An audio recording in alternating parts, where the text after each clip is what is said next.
Hello everyone, it's me again, and it's time for another thrilling edition of Comics and Cocktails, where I drink more alcohol than I rightfully need at 9:00 on a Wednesday night and talk about comics.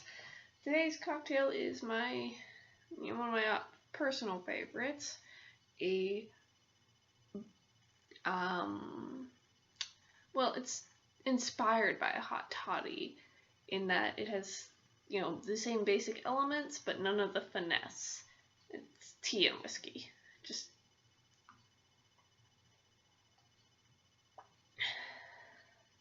Yes. And that's today's cocktail. Is that a cocktail? I don't know. Do they have different words for hot cocktails? I don't think they do. I think they're just, you got regular cocktails and hot cocktails. I think a cocktail just has to be alcohol mixed with other things. Sometimes more alcohol, which is always good. And today's comics, we only have two. We're skipping DC today because I couldn't remember which series I was caught up on because I got super behind on comics because of school and work and Nano and what other reasons? Distractions and reading comic books from the 80s and 90s and early 2000s and wondering why when they made a mute character able to speak, they gave him the world's worst dialogue. Because, yeah, okay, thanks Teen Titans. I believe I speak for all of us when I say to Jericho, I liked you better when you couldn't talk. I'm actually at some point going to talk about him and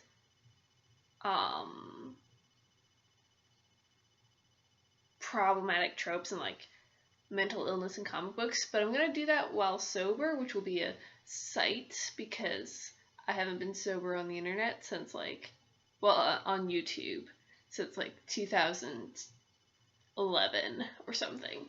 I don't know. My YouTube channel is me being drunk and really embarrassing videos from when I was dumb. Yeah. Oh dear. Hand positioning there didn't work because my knuckle bumped against my glasses and I couldn't drink.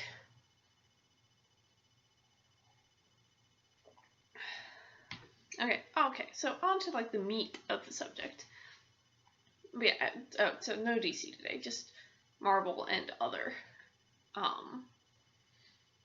And so today's comics are Illuminati #2, because I'm caught up on this series and no other series.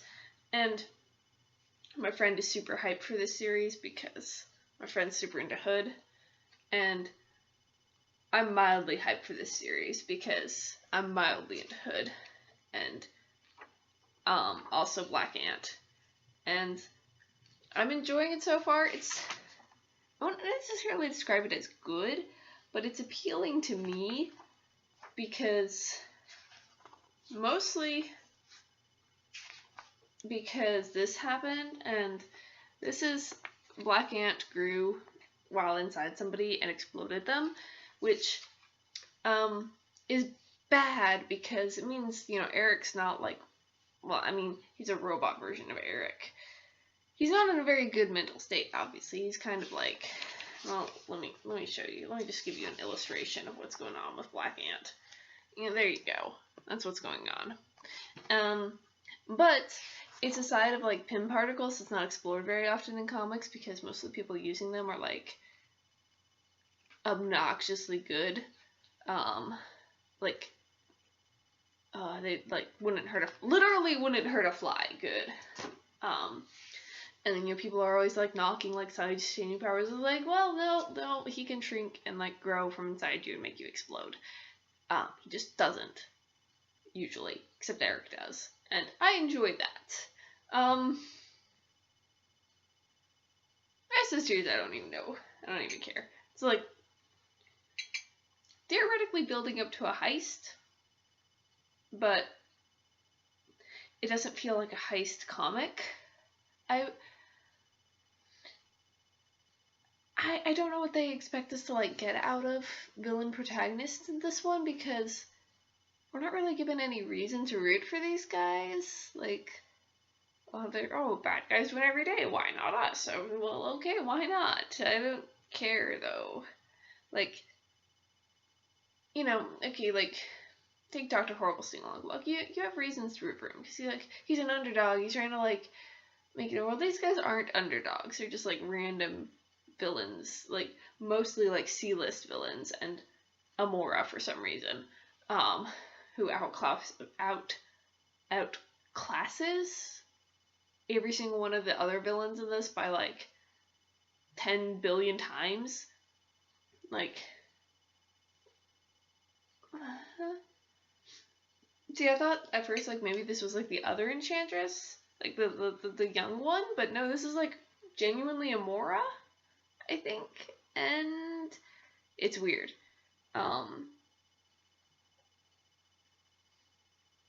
Demon or no demon, I don't see why she would bother with Hood. I mean, she says she needs a way to Asgard without angering Odin, but I don't see how using, like, a gang of mortals plus a guy possessed by a very powerful demon, because Dormammu is pretty powerful. I don't see how that doesn't anger Odin. I don't understand. Feels very strange.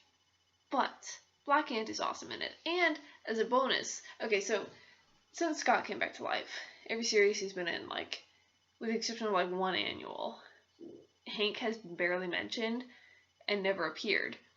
And it's, like, really annoying because, you know, why aren't Hank and Scott hanging out? They're very close together. That doesn't annoy, like, Hank could never be mentioned in this, and it wouldn't annoy me because Hank and Eric didn't have that many issues together. And, yeah.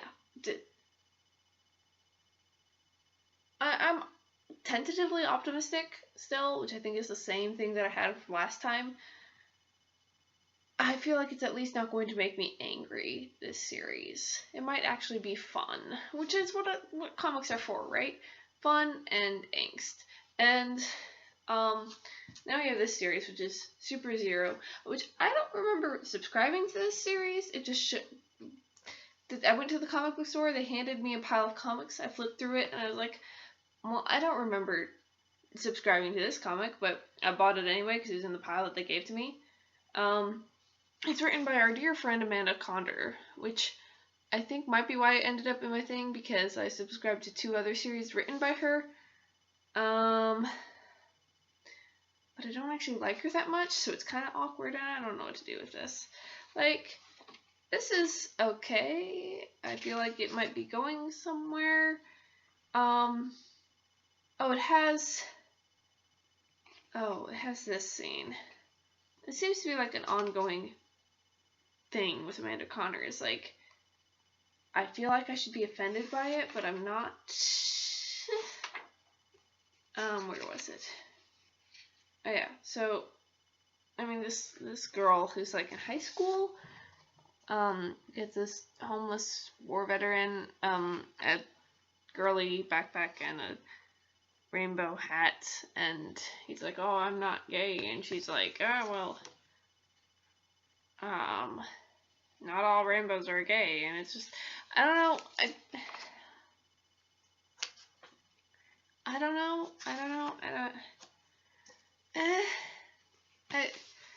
if I knew nothing about Amanda Condor, I probably wouldn't, like, I would probably just, like, roll my eyes and move on, but because of that other thing in, like, the Starfire comic, I'm just like, I don't understand Amanda Condor, and I don't understand, like, I can't tell if I should be offended by her or not. Like, sometimes I'm like 99% sure I should be offended, and sometimes I'm just, like, 50% sure, and I'm like, I don't know what to do with this. It's like, just, you know, can you just be, like, obnoxiously bad, and so I can just, like, stop liking you and, like, put you on my shit list? But, you know, most of the time, I don't mind. Like, sometimes it's a little bit weird, but then, like, most of the time I don't mind her writing. But then she, like, has, like, in, like, several issues, so now, Amanda Connors had like really bizarre panels that like put me off, and I'm like, I don't know how put off I should be by this. But it's never enough that I like rage quit her. It's just enough that I'm like, what? And squinting. Like, you would know she was on my shit list, because I have a shit list of comic book writers like Rick Remender, Brian Michael Bendis, Nick Spencer, who, by the way, has the fewest issues. Like, okay, like I've read a lot of comics written by Bendis before I like decided I didn't like him. I read like a medium amount written by Remender before I decided I didn't like her. I read like one by Nick Spencer, and I was like, bye. Yeah. Also, his name sucks. Nick Spencer's name is just terrible. I hate it. Like it's such a frat boy douche name. It's not a good comic book writer name. Like, oh yes, I'm Nick Spencer. I write comic books, and flex. I don't know, what is Nick Spencer is a stupid name. Brian Michael Bendis is at least a good name. Rick Remender is at least alliterative. But no, this is Nick Spencer. Like, what are you, a character from New Girl? This is why we invented pen names as writers, so that you wouldn't have to like put the name Nick Spencer in the writer slot of like anything ever. Nick Spencer. And I feel like he's written a comic that's actually fairly popular. That's like an indie comic. So I don't feel like anybody else hates him as much as I do. Wow, I'm hungry. And this totally devolved into ranting about Rick Spencer. Rick Spencer and Nick Remender.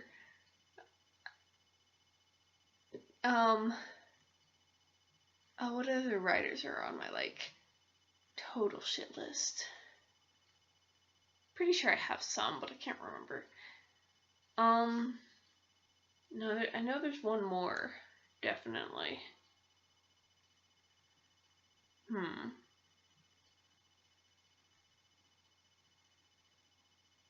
I don't know. Anyway, this is getting on the long side, so I'm gonna go ahead and just end it here and get something to eat before I sleep. Bye!